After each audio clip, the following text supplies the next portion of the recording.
हर देश का अपना एक ध्वज होता है जो कि उसकी स्वतंत्रता और संस्कृति को दर्शाता है। जैसे कि हमारे भारत का तिरंगा है जो कि भारत की स्वतंत्रता और संस्कृति को दर्शाता है। आज का जो हमारा तिरंगा है वो भारत को आज़ादी मिलने के समय पे बनाया गया था, लेकिन ये तिरंगा ध्वज भारत का सबसे पहला या एकमेव ध्वज नहीं था। इससे पहले भी भारत के स्वतंत्रता संग्राम में आए मोड़ों के साथ भारत का ध्वज बदलता रहा था। आप इस वीडियो में उन्हीं ध्वजों का और हमारे तिरंगे का इतिहास जानोगे, तो इस वीडियो को एंड तक जरूर देखना। 1947 तक जब भारत पे ब्रिटिश राज था, तब ब्रिटिश 1880 से लेकर 1947 तक आप जो आपकी स्क्रीन पर देख रहे हो वो फ्लैग उनके भारत में बने कॉलोनी या किंगडम को दर्शाने के लिए इंटरनेशनली यूज करते थे। जब भारत में ब्रिटिशों के विरुद्ध स्वतंत्रता संग्राम शुरू हुआ तो एक सिंबल के तौर पर दिखाए जाने के लिए भारत में झंडे बनाए जाने लगे। इसमें सबसे पहले 7 अगस्त 1906 को कलकत्ता के पारसी बागन स्क्वायर में ये जो आप फ्लैग देख रहे हो उसे भारत के ध्वज के रूप में सबसे पहले फहराया गया, जिसमें 3 रंग थे, हरा, पीला और लाल। जिस पे सबसे ऊपर वाली हरे रंग की स्ट्रिप पे 8 कमल भी बने हुए थे और सबसे नीचे वाली लाल स्ट्रिप पे एक सूर्य और एक चंद्र भी बनाया गया था और बीच वाली पीली स्ट्रिप पे वंदे मातरम ऐसा लिखा गया था। इसके बाद 1907 में मैडम भिकाजी रुस्तम कामा ने ये वाला ध्वज पेरिस की एक सभा में भारत के ध्वज के रूप में फहराया था, जिसे पहले वाले झंडे में कुछ बदलाव करके बनाया गया था और यही झंडा बाद में बर्लिन की एक सभा में भी रखा गया था।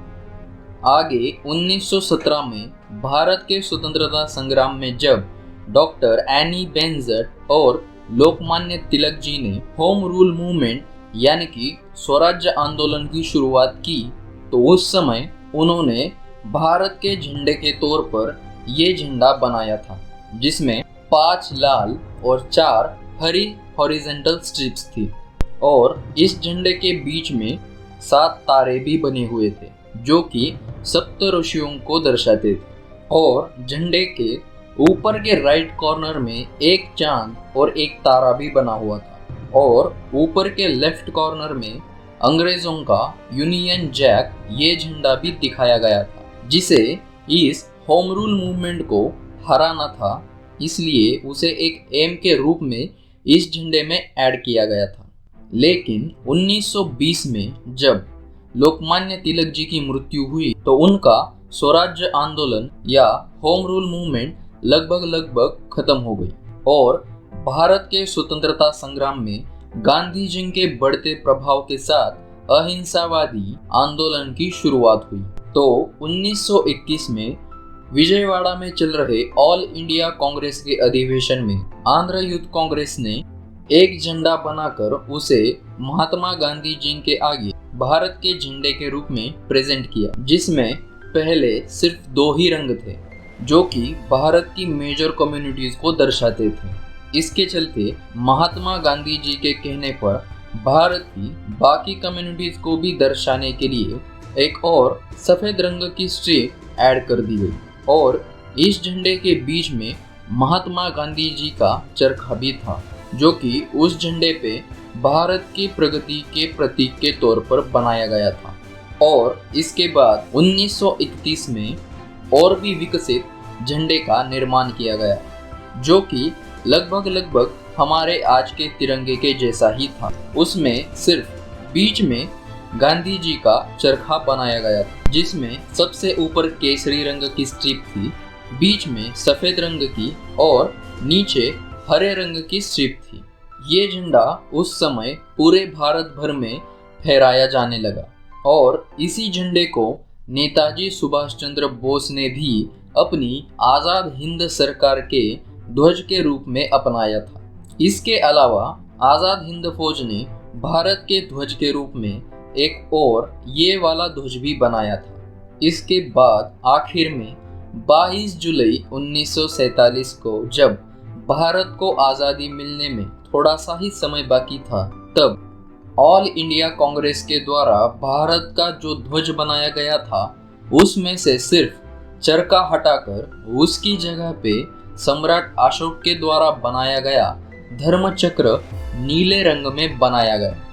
जिसे सभी ने भारत के राष्ट्रीय ध्वज के रूप में स्वीकार किया। जिस तिरंगे में से केसरी रंग शक्ति और शौर्य को दर्शाता है, सफेद रंग शांति और सत्य को दर्शाता है और हरा रंग विकास और फर्टिलिटी को दर्शाता है, और तिरंगे के बीच में नीले रंग से बना हुआ धर्मचक्र भारत के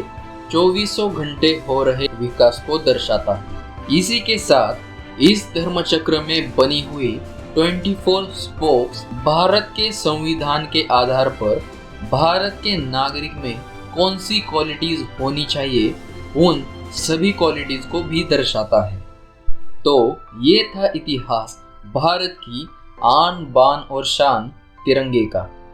जिसको देखकर हर भारतीय सबसे ज्यादा प्राउड फील करता है। ये वीडियो अगर आपको अच्छा लगा हो तो इस वीडियो को लाइक जरूर करना। साथ ही भारत के बने सबसे पहले ध्वज से लेकर आज के हमारे तिरंगे के बनने तक का इतिहास आपको जानकर कैसा फील हुआ, ये कमेंट में लिखकर बताना भी मत भूलना, और इस वीडियो को सभी के साथ शेयर जरूर करना।